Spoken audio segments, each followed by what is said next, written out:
Hello everybody. इस lecture में हम देखने वाले हैं डाइवर्सिटी इन लिविंग ऑर्गेनिज्म के बारे में।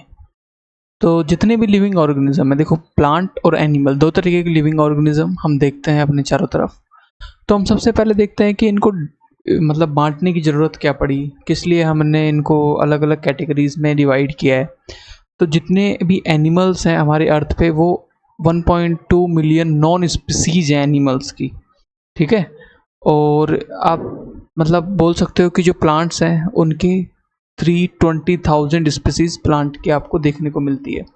तो अगर आपके सामने मैं एक बहुत सारा चीज़ों का ढेर लगा दूँ और आपको बोलूँ कि एक पर्टिकुलर करेक्टरिस्टिक की चीज़ उठा के लेके आओ कि वो ऐसी होनी चाहिए, उसका करेक्टर ये होना चाहिए, तो आप बहुत बड़े पहाड़ ढेर मतलब पहाड़ जैसे ढेर में से निकालना उसको मुश्किल हो जाएगा।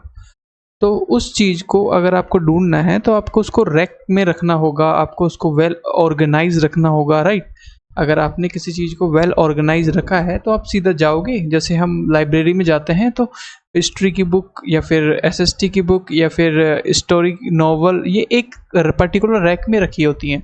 अगर मैं सब बुक को मिक्स कर दूँ और बोलूँ कि जाओ और एक ना साइंस की हिस्टोरिक साइंस की बुक निकाल के आओ या फिर साइंस फिक्शन की बुक निकाल के आओ, तो आपको एक एक बुक को खोल खोल के देखना पड़ेगा। तो it will take its tiring process.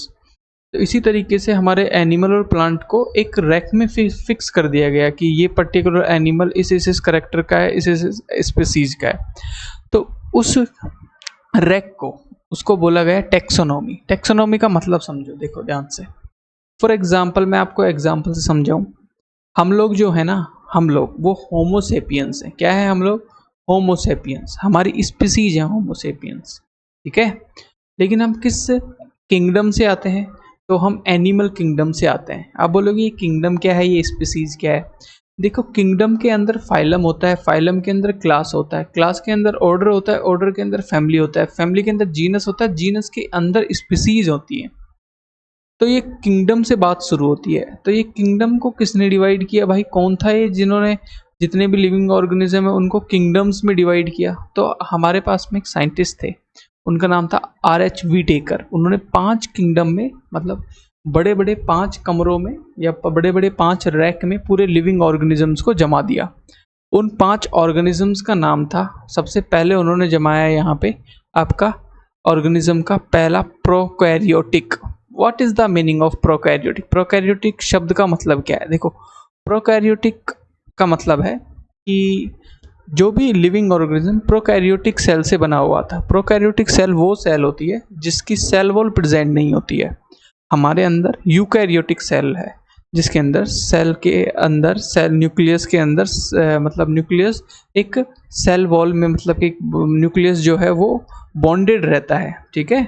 Nucleus जो है वो एक पर्टिकुलर उस सेल के अंदर फिक्स एक जगह पे रहता है।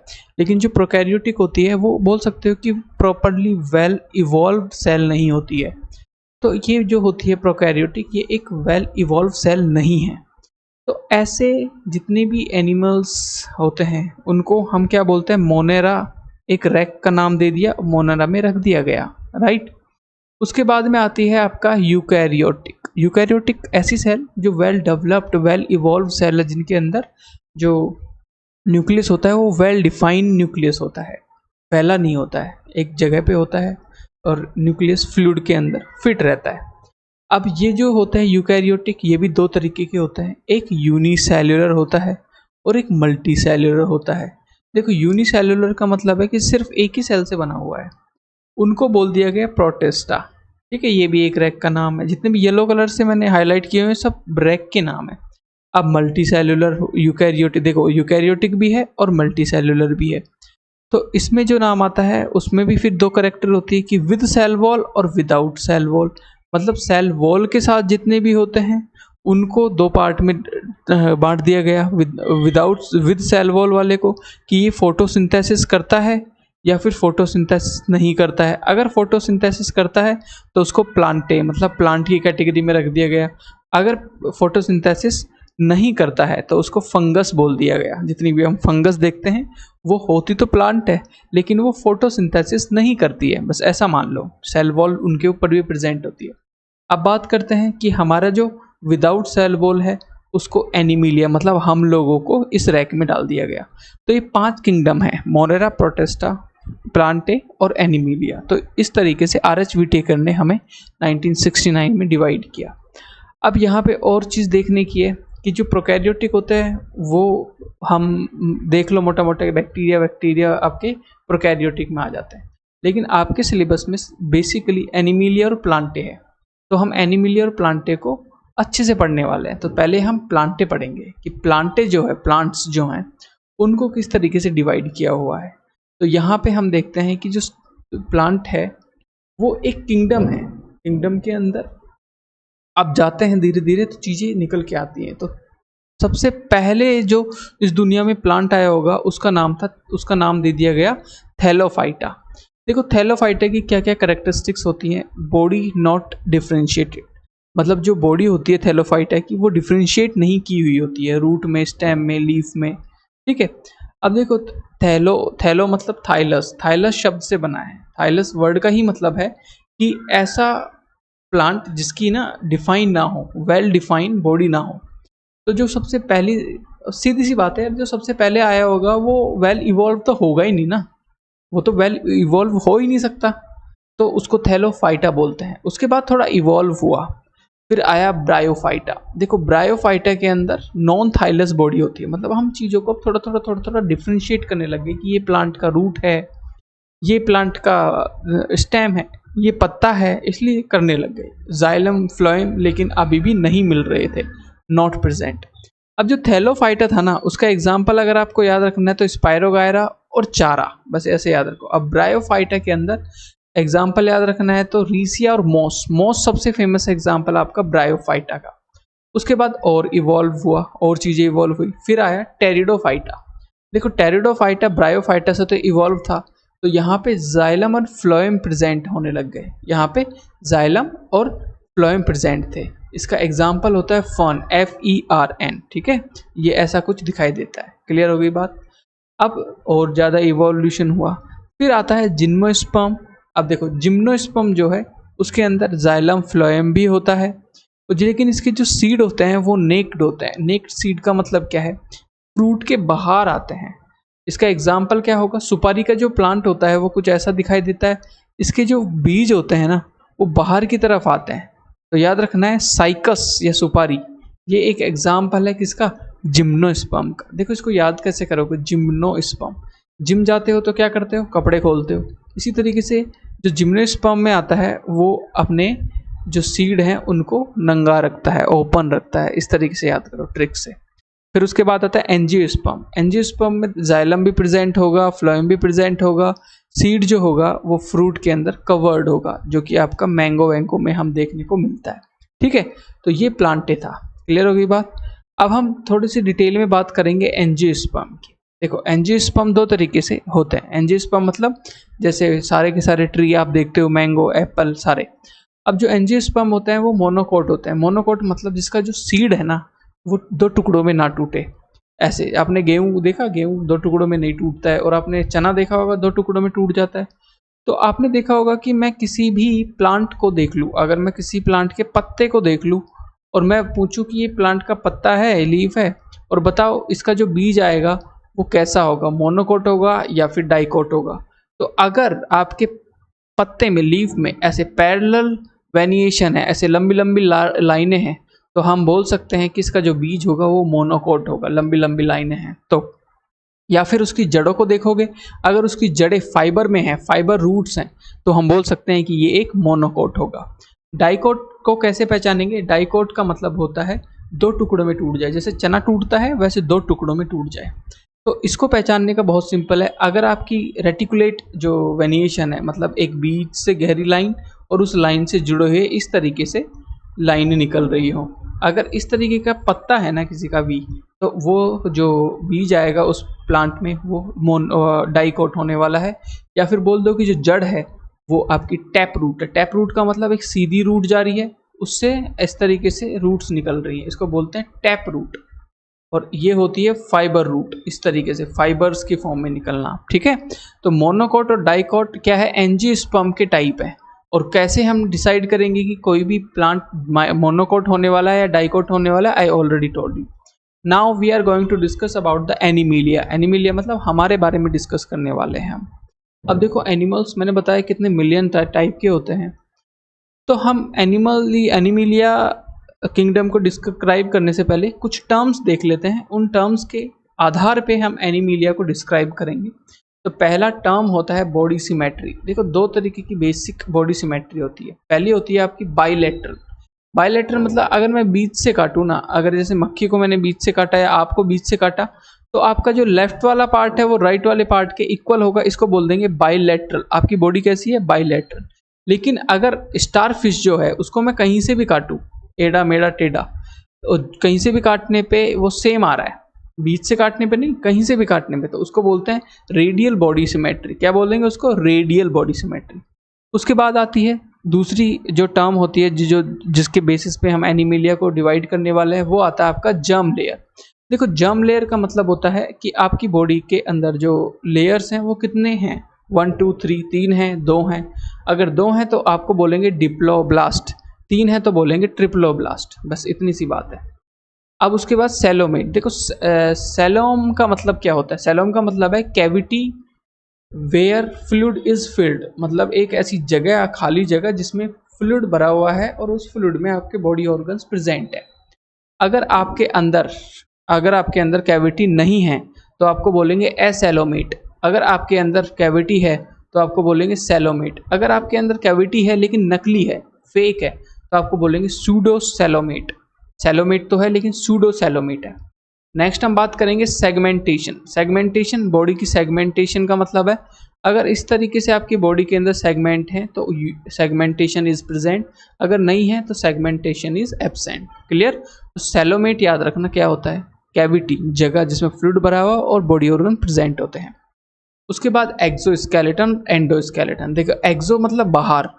कई आपने कितने एनिमल देखे होंगे, जैसे कि आप नदियों के किनारे देखते होंगे, है ना, इस तरीके से सीप देखा होगा। ये सारे के सारे जितने भी देखे हैं, शंख वगैरह, ये सारे एक्सोस्केलेटन है। ये क्या है? एक्सोस्केलेटन। आपके अंदर एंडोस्केलेटन है, आप हमारे अंदर एक्सोस्केलेटन। हाथी के अंदर एंडोस्केलेटन, आपके अंदर भी एंडोस्केलेटन।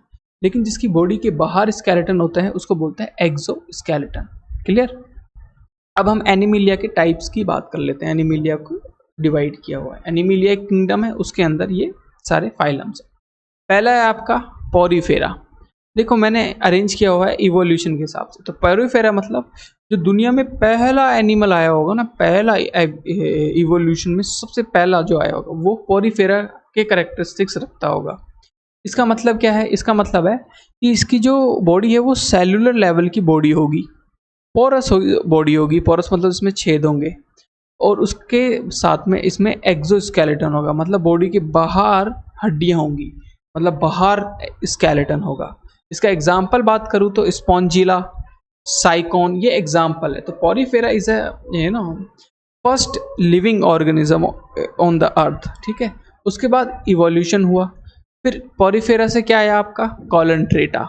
ये एक नेक्स्ट फाइलम है। इसके अंदर जो बॉडी आ गई वो आ गई किस लेवल की? टिश्यू लेवल की। और यहाँ पे एसेलोमेट था। ये भी एसेलोमेट मैंने बताया। सेलोमेट, एसेलोमेट क्या होता है? इसकी जो सिमेट्री थी वो रेडियल सिमेट्री थी, और ये डिप्लोब्लास्टिक था। 2 इसकी जर्म लेयर थी। ये मूव कर सकता था, याद रखना, ये मूव करने लग गया था। पोरीफेरा मूव नहीं करता था। इसका एक बेस्ट एग्जाम्पल है जेलीफिश। तो याद रखना कॉलनट्रेटा जो है वो जेलीफिश से कनेक्ट करके याद रखना, आपको हमेशा याद रहेगा। नेक्स्ट मूव करते हैं, इवोल्यूशन हुआ और नेक्स्ट फाइलम पहुंचे प्लेटीहेलमिन्थिस। प्लेटीहेलमिन्थिस में फ्लैट वॉर्म्स आते हैं। एसेलोमेट था, बायलैटरल सिमेट्री होती थी। बायलैटरल सिमेट्री मैंने बताया, और ये जहाँ से खाता था वहीं से ही एक्सक्रीट करता था। और लिवर फ्लूक जो होता है, ऐसा कुछ दिखाई देता है, liver fluke, this is the liver fluke, ये आपका प्लेटीहेलमिन्थिस में आता है। नेक्स्ट है नेमाटोडा। नेमाटोडा एक क्या है? सूडोसिलोमेट, मतलब नकली कैविटी होती है। ट्रिप्लोब्लास्ट होता है, बायलैटरल सिमेट्री होती है। पैरासाइटिक वॉर्म्स जितने भी हैं वो सारे नेमाटोड्स के अंदर आते हैं। मेल फीमेल डिफरेंस यहाँ से शुरू हो गया था। मेल फीमेल इससे पहले नहीं था, अब यहाँ से मेल फीमेल स्टार्ट हो गया। जितना भी जैसे हुक वॉर्म और पिन वॉर्म जितने भी हैं ये सारे के सारे नेमाटोडा में आते हैं। उसके बाद इवोल्यूशन हुआ और हम चले जाए किसमें, एनिलिडा में। एनिलिडा में सेकंड लार्जेस्ट फाइलम है ये, एनिलिडा सेकंड लार्जेस्ट फाइलम है, सेकंड लार्जेस्ट फाइलम।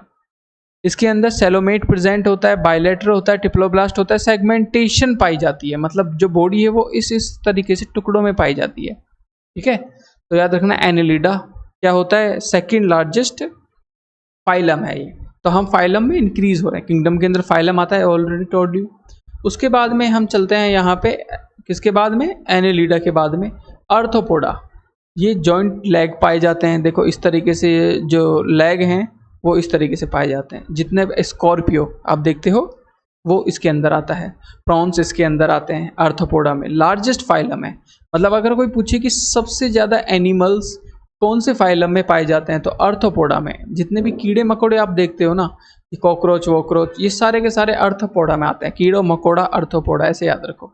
उसके बाद में नेक्स्ट फाइलम चलते हैं जिसका नाम है मोल्यूस्का। मोल्यूस्का, इसमें सेलोमेट होता है, ट्रिप्लोब्लास्टिक होता है, बायलेटरल होता है, ओके, शेल प्रेजेंट होती है, नॉट सेगमेंटेड, ये सेगमेंटेड नहीं होता है। बेस्ट एग्जांपल है इसका ऑक्टोपस और पीला। ऑक्टोपस से याद रखो इसको, मोल्यूस्का। ठीक है, उसके बाद चलते हैं नेक्स्ट फाइलम एकिनोडर्मिटा। देखो एकिनोडर्मिटा के अंदर सबसे जो यूनिक चीज़ होती है वो होती है आपकी ये जो स्किन होती है, उसके ऊपर छोटे छोटे से कील पाए जाते हैं। ठीक है, और उसके साथ में यहाँ पे क्या होता है, सेलोमेट होता है, टिप्लोब्लास्ट होता है, एंडोस्केलेटन होता है, रेडियल होता है, सिमेट्री होती है। इसका बेस्ट एग्जांपल है आपका सी कुकम्बर और starfish, this is the best example. अब हम नेक्स्ट चलते हैं जिसका फाइलम का नाम है कोर्डेटा। कोर्डेटा मतलब बैकबोन, जिसके ऐसे लिविंग ऑर्गेनिज्म जिसके अंदर बैकबोन पाई जाती है, दिस इज वेरी इंपॉर्टेंट।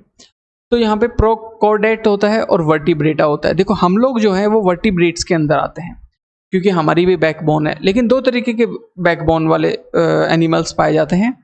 प्रोकॉर्डेट वो होते हैं जो कि बड़े होने पे उनके अंदर बैकबोन आती है, हमारे बचपन से ही बैकबोन प्रेजेंट होती है।